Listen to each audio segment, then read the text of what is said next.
Fala galera, análise pré-jogo de Flamengo e Fluminense pela 34ª rodada do Brasileirão. E antes de começar a análise, fica meu pedido para você se inscrever no canal, me ajudar a chegar nos 108 inscritos. Peço também para você deixar um like e compartilhar esse vídeo para o YouTube divulgar mais esta análise. Então vamos lá, peço aí para você ficar 5 minutinhos aí para ter um belo raio-x dessa partida. Então começando pelo Flamengo, nas últimas 10 rodadas foram 4 jogos em casa, vitórias sobre Bahia, Vasco e Palmeiras e derrota para o Santos, 75% de aproveitamento para o Flamengo. Olhando para algumas estatísticas desses jogos, o Flamengo teve em média 56% de posse de bola, um número relativamente alto para uma equipe mandante. E tentando avaliar a construção de jogadas do Flamengo, a gente vai olhar para a expectativa de assistências, que é uma estatística que mede a capacidade que as equipes tiveram de colocar os seus jogadores em condição de marcar gols. Então, em média, o Flamengo teve 0,9 de expectativa de assistências contra 0,62 dos seus adversários, um número relativamente baixo para o Flamengo como mandante, mas ainda assim a gente vê aqui uma clara superioridade do Flamengo nesse quesito. Olhando agora para algumas estatísticas de finalização, a gente vê que o Flamengo teve em média 11,2 finalizações em média por jogo e os seus adversários 12,5. E essas finalizações geraram aí uma expectativa de gols para o Flamengo em média de 1,12 por jogo e para os seus adversários de 0,8. A expectativa de gols é uma estatística que ajuda a gente a estimar o número de gols que uma equipe deveria ter marcado com base na qualidade das oportunidades que ela teve. Então a gente vê o Flamengo com números baixos aí em termos de finalizações e de expectativa de gols. Em termos de finalizações, um certo equilíbrio com seus adversários e uma leve superioridade aí em termos de expectativa de gols. Mas o número de finalizações ou a expectativa de gols não consideram a qualidade das finalizações. Então, para isso, a gente vai olhar para uma outra estatística, que é a expectativa de gols pós-chute, que vai ajudar a gente a estimar o número de gols que uma equipe deveria ter marcado, considerando também a qualidade das finalizações ou a dificuldade que os goleiros teriam para defender as finalizações que receberam em gol.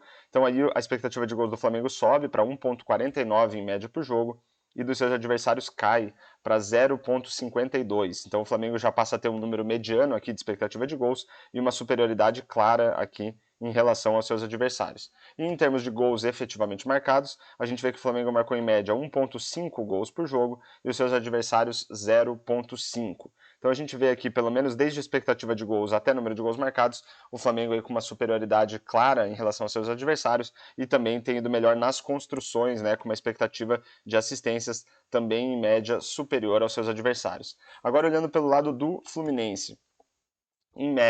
Nas últimas 10 rodadas, o Fluminense teve 5 jogos fora de casa, foram 4 derrotas para Cuiabá, Bragantino, Atlético Mineiro e Bahia, e um empate contra o Internacional, 7% de aproveitamento apenas para o Fluminense. Olhando para as estatísticas desses jogos, em média o Fluminense com 53% de posse de bola, um número relativamente alto para uma equipe visitante. Em termos de expectativa de assistências, o Fluminense foi mal, em média 1,06 para os adversários e apenas 0,38 para o Fluminense, né, uma inferioridade aqui bem clara do Fluminense em relação à expectativa de assistências, né, então não conseguiu aproveitar a posse de bola que teve para colocar os seus jogadores em condição de marcar gols.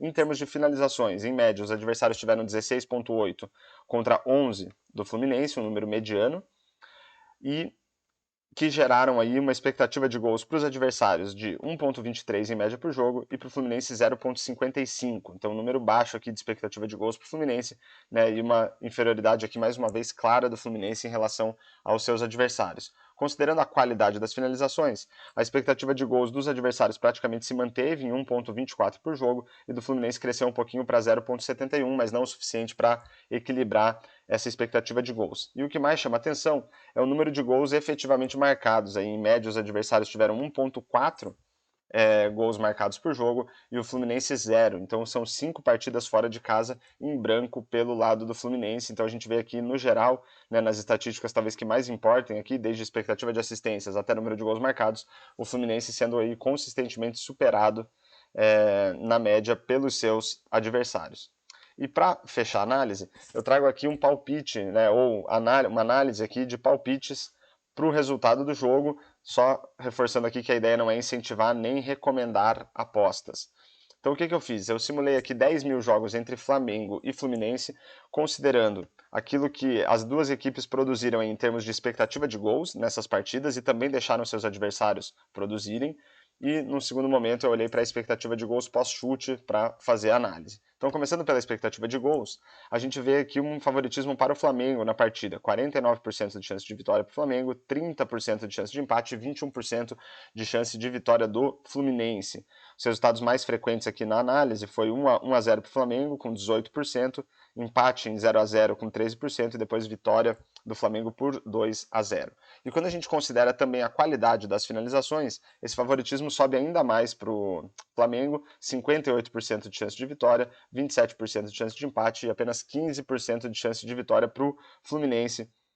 Resultados mais frequentes, 1-0 para o Flamengo, 2-0 para o Flamengo, aqui também com 13%, e depois empate por 1-1. Então a gente vê aí claramente, seja qual for a variável que a gente considera para tentar avaliar o desempenho das equipes nas últimas partidas e tentar projetar um resultado para essa partida, o Flamengo aí sempre com o favoritismo.